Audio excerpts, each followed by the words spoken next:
did have to miss a bit of school to go to that. I can say the experience probably outweighed what I would have been doing in lesson. Yeah, definitely. for sure. Going to Apple's a bit more fun than school. Yeah.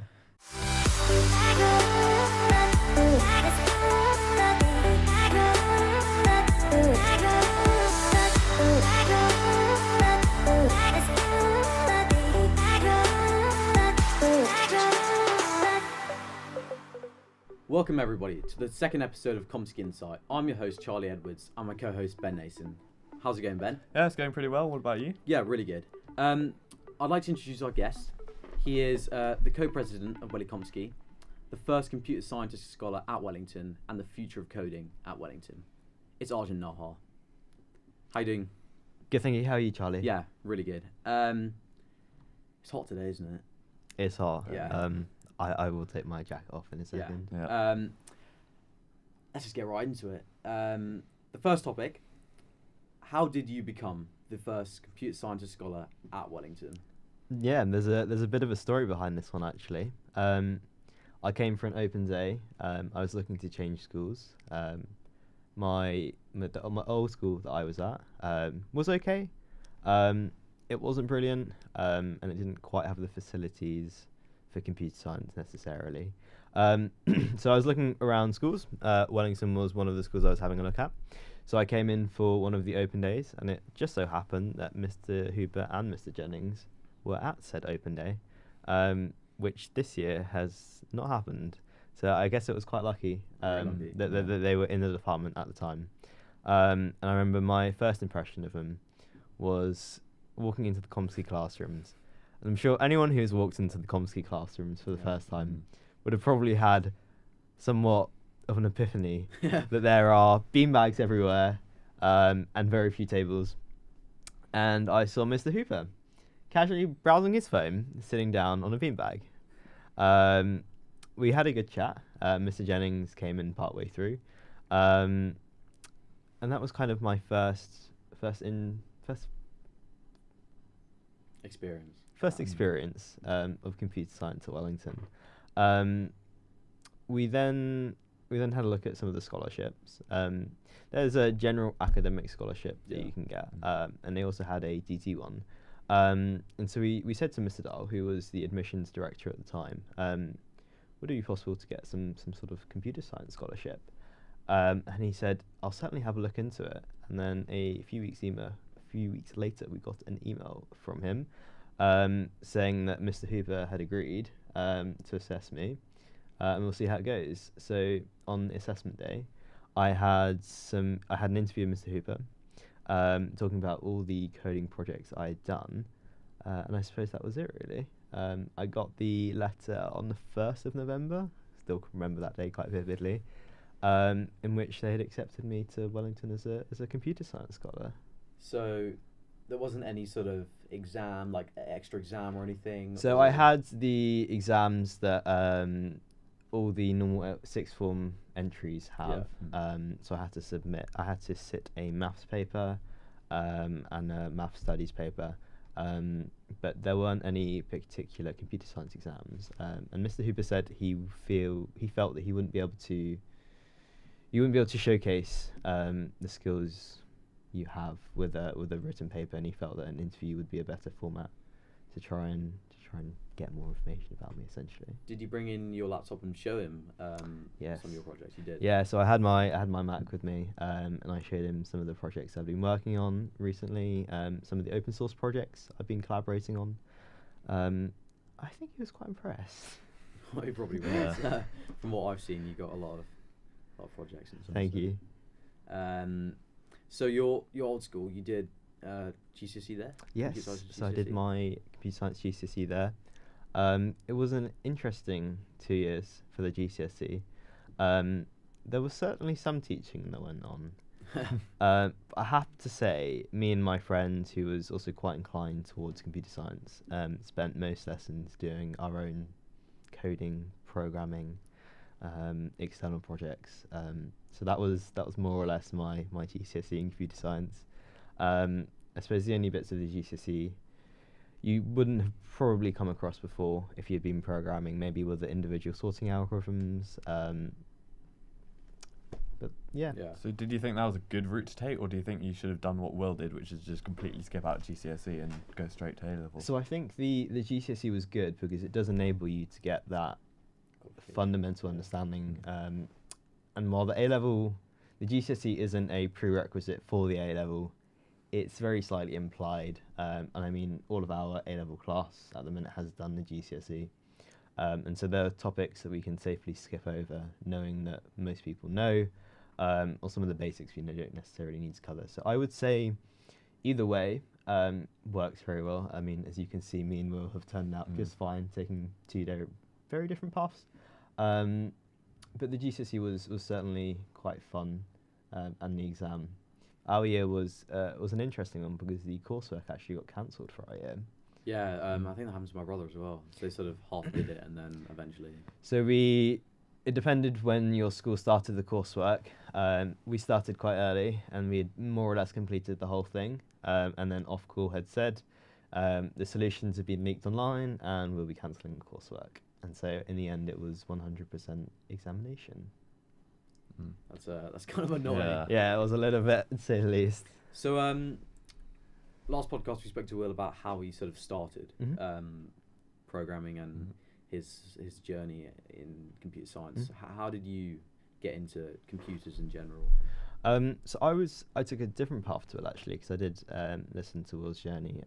I started with web development. Okay. In year 5, year 6, and then started to have a look at JavaScript, and then started to look at how we can start to make these things dynamic. And so my first kind of real language was PHP. And then obviously with the GCSE, it's Python, as our school did. Just got really interested, really. I'd always really been fascinated with computers and electronics and hardware. I'm told there's a photo of me at nursery sitting on the computer. And yeah, it kind of took off from there, really. Started doing more projects, learning more languages, and then here we are today. Yeah. Did you do a lot of courses outside of school? And because I know Will said he did a lot of things, and I think you did something to do with Apple. I haven't really. Yeah, so I didn't particularly do any training courses as such. For me, the way that I kind of learn a language is just trying stuff out and breaking it. That's a brilliant thing with CompSci, is that you can really never truly break something with software. If you make a mistake, you can go back, you can debug it, and you can find the error, and it's quite satisfying once you do. So I suppose that's kind of how I learn, and then from the language documents. So Swift was one of the languages I learned, and that's what runs apps and Mac apps for iOS and Mac OS. There is another one, an older one called Objective-C that Apple is starting to phase out a little bit. So Swift is the new language, really, and one that would probably look familiar to most coders. So how did you find those two? Like, were they fun for you, or were they just like sort of side projects? So Swift is really fun, actually, because developing your own app is quite immensely more satisfying, I would say, than developing your own website. An app is just something quite exciting about having on your home screen an app that you've developed, for example. And so I was having a look at the Apple developer website, and each year they hold a conference called WWDC, which is the Worldwide Developers Conference, and they run a scholarship program for that. And so each year, students are invited to submit a Swift playground, which is a piece of Swift code, to Apple, and they then pick 350 people, and they give them scholarship. They give them conference tickets and flight assistance to help get over there. And that was quite an amazing experience. So was that over a summer or? So that was in the second half of the summer term. Slightly frustratingly, the week after half term. So I did have to miss a bit of school to go to that. I can say the experience probably outweighed what I would have been doing in lessons. Yeah, for sure. Going to Apple is a bit more fun than school. Yeah. So that's pretty big, obviously, with Apple and all that. Is there anything you wish you had done when you were a bit younger, and any sort of languages you wish you'd learned earlier that could have helped you now? Yeah. It's an interesting one, actually. So Python wasn't my first language. And I would say Python is probably quite a good first language to start off with. Java is an interesting one. Java's probably not the best first language to start with because it's not incredibly simple just to hit the ground running with it. You have to know a few things to be able to set it up. But it is still a huge language that's used A, by Android apps, and B, by lots of large enterprises around the world. And I suppose C as well. So C is probably one of the most basic languages you could get to. Do I wish I'd learned any of these earlier? Maybe Java could have come in handy, and C is certainly useful. Once you've kind of learnt C, you kind of get computer programming, because it doesn't do a lot of the stuff that, say, Python does for you. And so I suppose you have a great understanding, but I think Python's probably the best first language to start off with, I would say. Okay, cool. So when you joined Wellington, what do you think of the computer science department at the time? Yeah, so at the time, some of the people weren't actually new to me. Mr. Hooper had very kindly arranged for me to visit the department beforehand, and Rohu met Will at the time as well, prior to joining Wellington, so I think that was a really good introduction to the department. The prep app, as it was then called, what they were trying to do with that. And so when I joined in September, I guess the computer science was probably the most familiar place to me. I'd been there a fair bit at the time, prior to my arrival. It only really got better when I joined. Had more time to work on stuff like the prep app.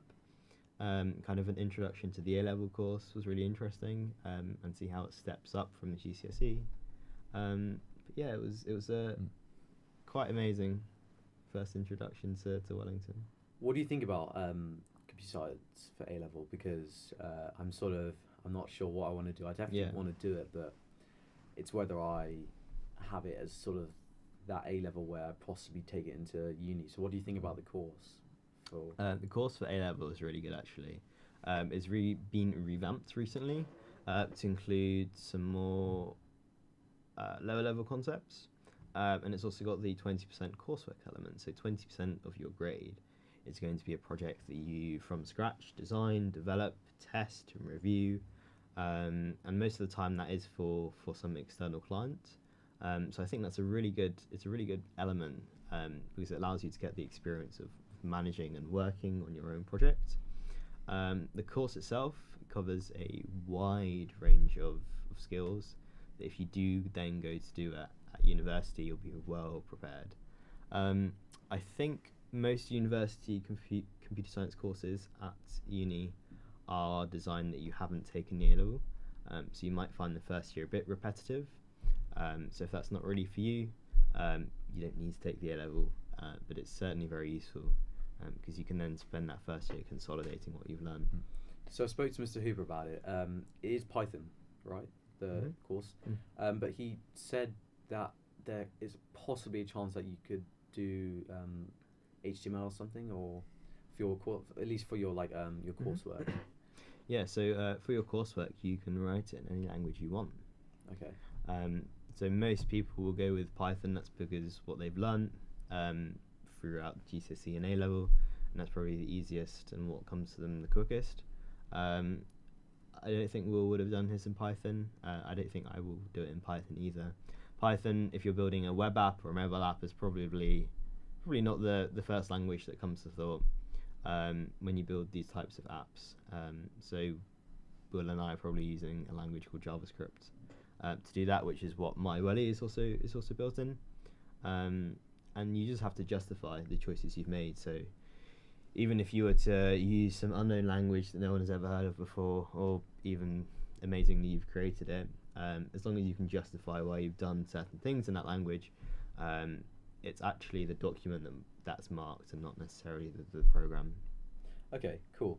I think we'll probably move on to the next topic. So obviously all of us here are part of WellyCompSci. Yes. And that is what the podcast is about. Will is leaving soon, and on the 20th of May, that is when the My Welly Prep app is released. Yes.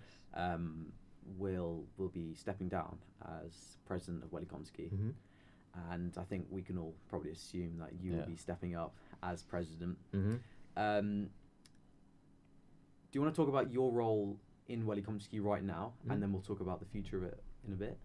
Yeah, so this year's been a really interesting one actually, because me and Will are on fairly equal basis of knowledge, and so the role this year has been fairly split, and Will hasn't ever had to use his executive privileges to try and exert something, which I don't think we might not see for a while now, but the role of vice president really is kind of to support the president, a lot of the technical high level stuff, and to try and help some of the team members. I know we've been running some coding sessions, the internship videos, of course, we've created. That was all done by me and Will, and so it's a really interesting role, and it's not too far off the president role really. It's that president role that gets the final say, but apart from that, the roles are fairly similar. Okay. And you spoke about the coding sessions we have, and actually right now, I think there are a couple of people down at the CompSci office watching Willman debug some of the things from My Welly. Quick grind before 20th of May. Yeah. So, what do you think the future of WellyCompSci is? Because Ben and I spoke about this quite a lot on the last episode, because obviously, we're going to be in WellyCompSci next year.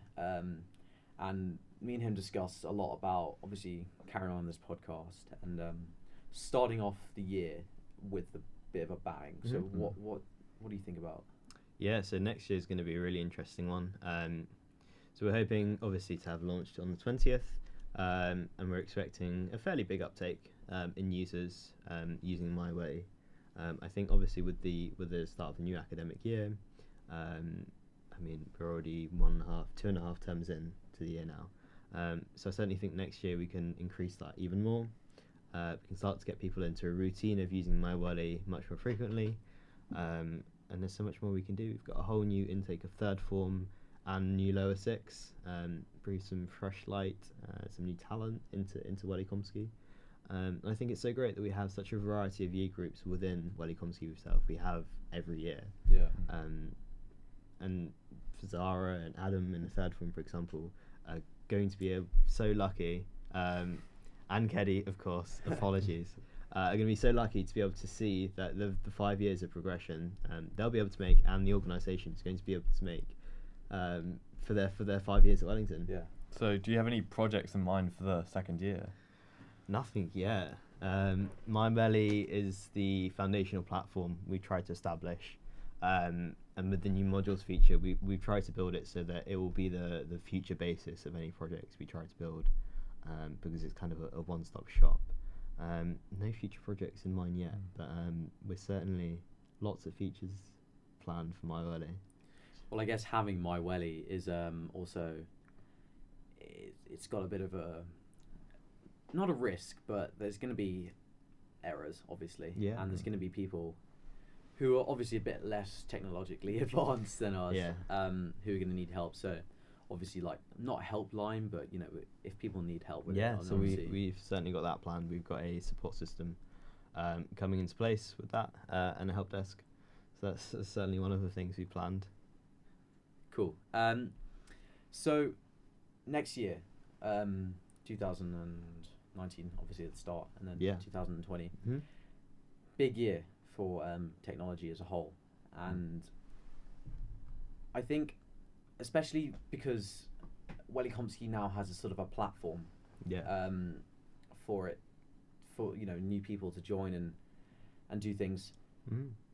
Do you see WellyCompSci being more of a business or a society at the school?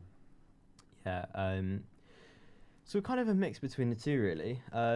We're a society in the sense that we do things for internal clients. We've had a few external clients, but we're not a business in the sense that we charge for these services. There's no money going Yeah. between us and Dr. O'Loughlin, although there is something planned. I'm sure Mr. Hooper probably wouldn't want that, because it's something that we want to create, where it's not really about the money. Yeah. It's about the For the skills you've fun, learned. yeah. It's about the fun. This should all be fun stuff. Yeah. It's something fun to do outside of schoolwork. It's that extracurricular. You can learn all these new skills and apply it to elsewhere. So it's supposed to be about that, really. It's supposed to be training our members up to have these skills, and then applying them to the college community. Yeah, definitely. The reason I say this is because I've been touring around some of the people that might take Mr. Hooper's job next year, because obviously he is leaving. And every time I had a conversation with them, I just kept getting stuck with, like, do you want me to talk to you about WellyCompSci? Yeah. Wait, what is WellyCompSci? Like, it's really hard to describe. And I say business because I think society wouldn't really give it the respect. Society Right. doesn't really Yeah. fit its traditional sense of the word. Not yeah. businesses in a way as in we're trying to make money. Or profit. Or But businesses as in, obviously next year, Mhm. we're all thinking about having the new strands for the jobs and Yes. stuff. And when you use the word job, that's sort of where you have to bring in the sort of business side of it. And obviously, we're having to do a bit more stuff with legal side, Yeah. because of using data from my Welly. Mhm. Code of conduct. I know you guys are slowly writing up a thing Yeah. for people at WellyCompSci, and I think those sort of things do sort of start to show that this society is more than a society. Yeah. And yeah, it's I would call it business, to be honest. And yeah, so let's move on to some current affairs Mhm. going on in the tech world right now. The main story today is that Mhm. Jeff Bezos, Amazon boss, Yes. he's just unveiled a new moonlander concept. And I did actually read this before I came in, and it's looking promising. Yeah. Who was it that wrote? I think it was it Alan that wrote the blog on iron propulsion? Yes. Yeah. it was Yeah. fun. So obviously WellyCompSci, we do technology, but this is big. Yeah, you got the blog up there. I'm sure Alan will be very intrigued by this.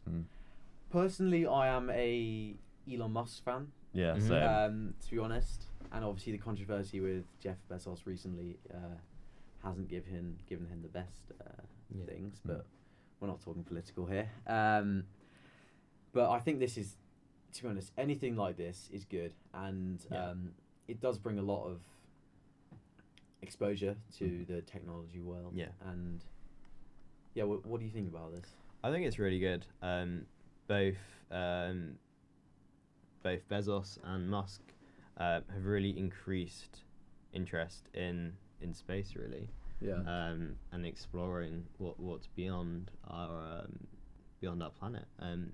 It's become such an inspiration for youngsters, and I think especially with SpaceX, and increased publicity that it's had in the news.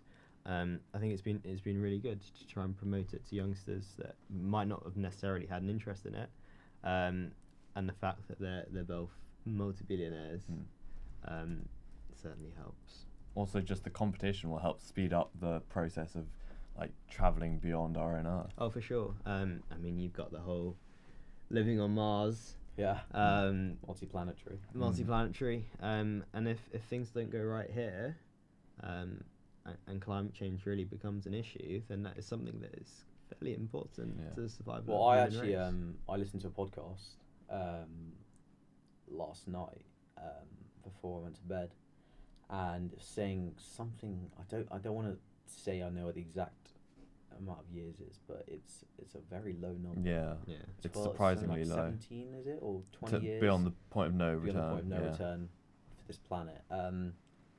And technology is that is the problem. You know, Yeah.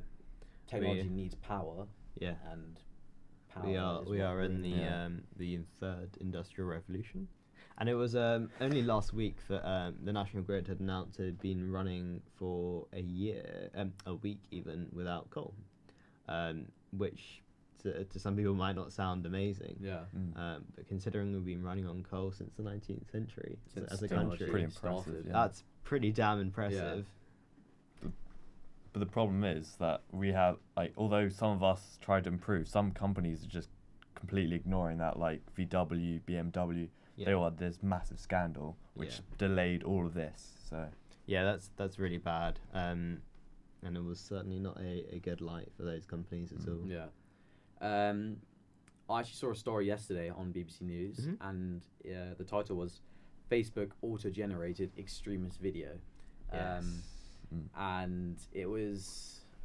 I read the article and I researched a little bit more because I didn't want to just believe what BBC News had said, but it was quite surprising, and I think you read it as well, didn't you? yeah, I read a bit of it as well. It makes sense in theory, but they shouldn't do it, if you get what I mean. It makes sense that they're trying to make stuff more outlandish each time. Yeah. But then when it becomes to like extremism, you just don't go there. Yeah, definitely. Not at all. And we spoke last week about Instagram and Facebook having this sort of correlation, and how whatever happens to Facebook, legal wise or whatever, Instagram will follow because Instagram is owned by Facebook. And there's a lot more young people on Instagram, and it's not good. And Facebook are always in trouble for something. And I think it's not their fault because they were the first of its kind. Yeah. But they really do need to just sit down and think, right, there's a lot we need to fix. Yeah. So it's a really interesting one actually, especially to me. And you said Facebook is the first of its kind, and that's really interesting because that's kind of set the generational boundaries of where tools and software appeared. Because before Facebook, you actually had something called MySpace, and that's really interesting. It was just beyond me, but not enough. I still know of it. And it's really interesting that you've seen Facebook as kind of the first tool out there because it has been for so long. One of the only tools that you've probably ever seen. And you do have to sympathise with Facebook a little bit. They were the ones eventually that came out on top. And how do you police a site with so many billions of users? Yeah, that's also what YouTube's problem has right now, which is it's got so much new videos and new data coming in, it just can't handle all of that new stuff.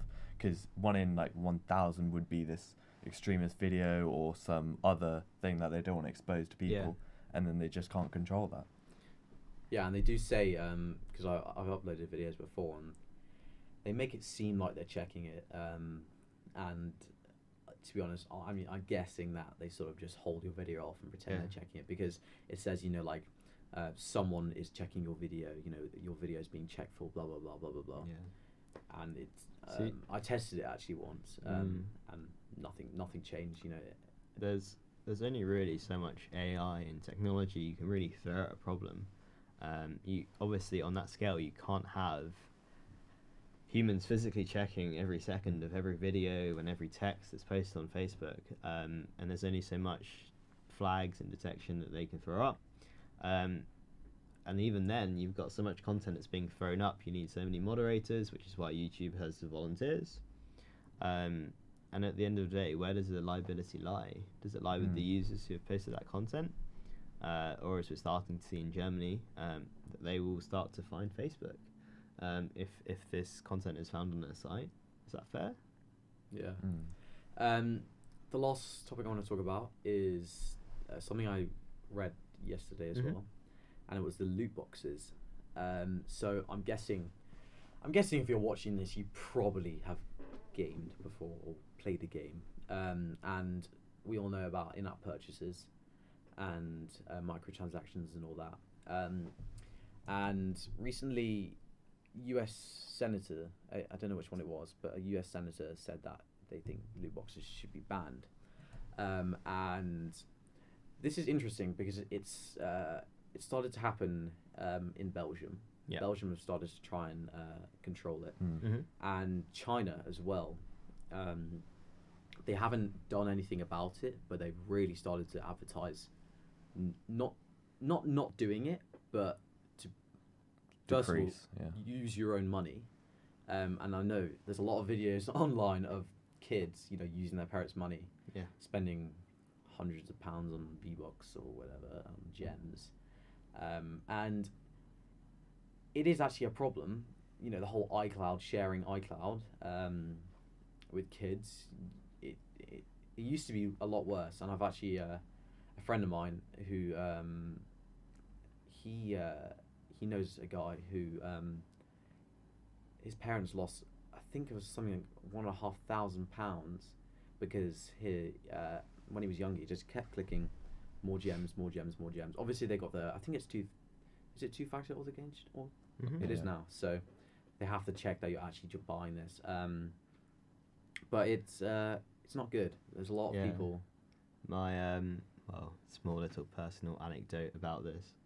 I think it must have been 10 or 11, and it was one of the games that was really popular at the time. And I think Apple do more than Google in this regard. And it's that actually when you click that button in the game, that game obviously doesn't debit the money directly. It gets passed off to either the App Store or the Play Store, which then comes up with a pop-up saying, do you want to buy so-and-so for X amount of pounds? Now at the time, it was very easy to go press, and Google's only going to ask you for that pop-up the first time or the second time, and after that, once you press buy, it's put through automatically. I don't think you really realise how much you're spending. I mean, the case was with me is I bought a few things here and there, and then as it was 5 years ago, you go into a bank to get some money out, and the balance had dropped so much. And you looked at the statement, and it was game. I think when you're buying them in smaller amounts, £1-2 here and there, it really adds up. So do you reckon this is just exploiting kids' immaturity and they're just targeting them, or do you reckon this is just a side effect of the game? It's difficult, really. I mean, at the end of the day, the developers have to make money, but that shouldn't come because they've decided to overturn ethics. Shouldn't come at the cost of ethical development. If you've got bright, colourful buttons everywhere, is that a game, or is that enticing children to buy in-app purchases? Where do you draw the line, really? Well, the Belgian government actually said it was a violation over their gambling laws. Yeah. There's a lot of online casinos and stuff like that, where I think at first, if you play it, I mean, I've never played online gambling. It never really made any sense to me. But I think I watched a YouTube video on it, and there's this guy who, put his credit card in, so it's a bit different. It's not just your own money, and he didn't really realize that he was actually building debt from his online game, and there's always proof.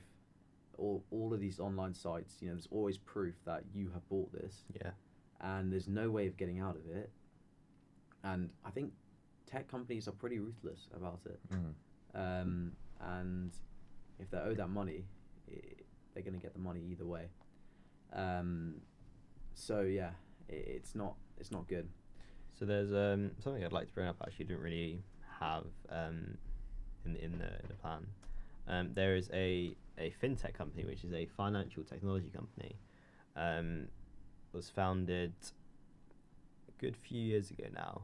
It's called Monzo, and one of the features they brought out, and they're very people-focused bank, and they're geared towards kind of helping the customer, rather than just this is your bank account, and we're just trying to make you spend money with us. And what Monzo added was a gambling block feature. And this is really interesting, actually, because it's not just a switch that you can flick on and off.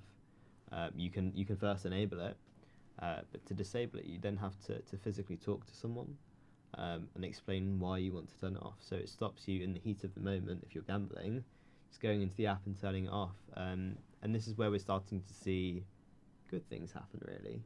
This was a really ethical decision taken by them to have it. There's no incentive for them to do that. They're losing fees from that.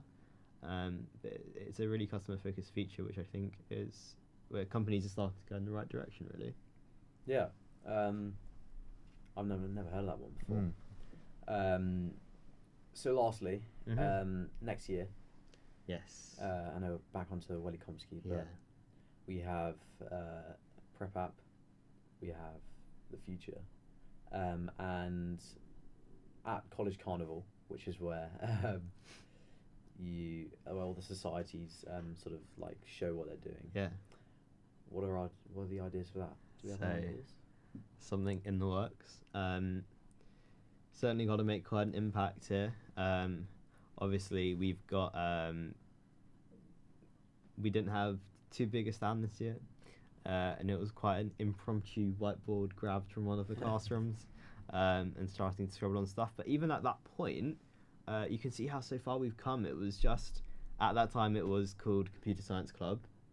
It was on from 5 till 6 in CS2, and we didn't really know what we were doing with it. We kind of had a random mix of web design or Unity or mobile app development on the board. But now there's such an established program. We've got all of you guys coming in.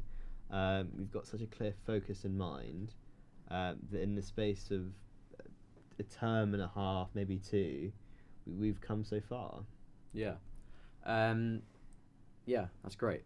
I'd like to end it there, if we're all happy with that. Thank you for listening. I'd like to shout out DukeBox for letting us use your studio. And there'll be another feature video on their channel, which you can watch a little bit of this and see what we do, and hopefully move over to our channel for the full video. Thank you, Keddy, for coming in and helping us produce this video. And thanks for Arjun for coming on the show. Yeah, no worries at all. Good to have you. It's been a pleasure. Yeah. And thanks, Ben. Yeah. See you Thanks, next episode. And yeah, do like and subscribe if you like the video. And then we've got a cheeky plug for My Welly. You can get to my.wellycomsci.org.uk on the 20th of April. Yeah, May. We'll be 20th of releasing May. it. 20th of May. Is when the site will be going live. Do use it for your prep and your timetable, and I mean, there's literally so much on there. Just go and look at it. We've got food, like menus and stuff like that. And do comment down below if you have any questions for me and Ben for the next episode, any topics you want us to talk about, and a guest that you'd like us to come on. Great, thank you.